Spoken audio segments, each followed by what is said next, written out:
тәрбиелейтін үлкен мектеп деп есептаймын. Мен өткен дәуірде істеген жұмысшыларымнан халықпен бірге еріскен жетістіктеріме өзім бір қанағаттанамын. Әрқилы машқалар бар халықтың арасында. Бұл машқалардың айырымынан соңға мен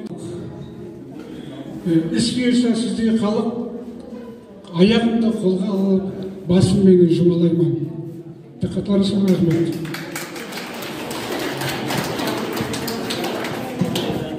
Соған бір намына қойып едік, өзіміз талабан болып, сіздерге әрбір үйіңіздің, әрбір шаңырағыңыздың осы күннен бастап мені сайлаған жағдайда сіздердің машқалаңыз менің машқалам деп түсінемін. Қолымнан келген барлық істерді істеймін.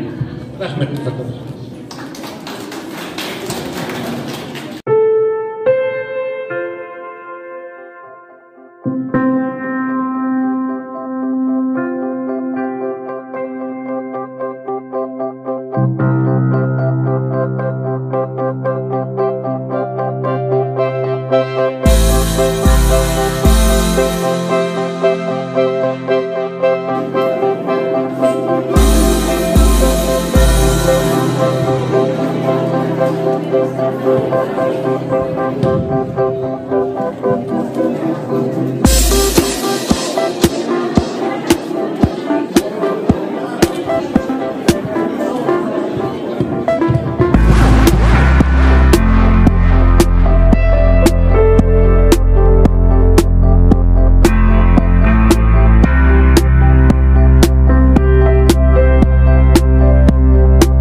Saylavımızda hem dört göz tuval, dağız verdiniz, hem de guva oldu, sıktan işleyen kelgen adamlar. Sonun içinde Jumanlar, Temirbek, Niyazbek çıka bergen dağız,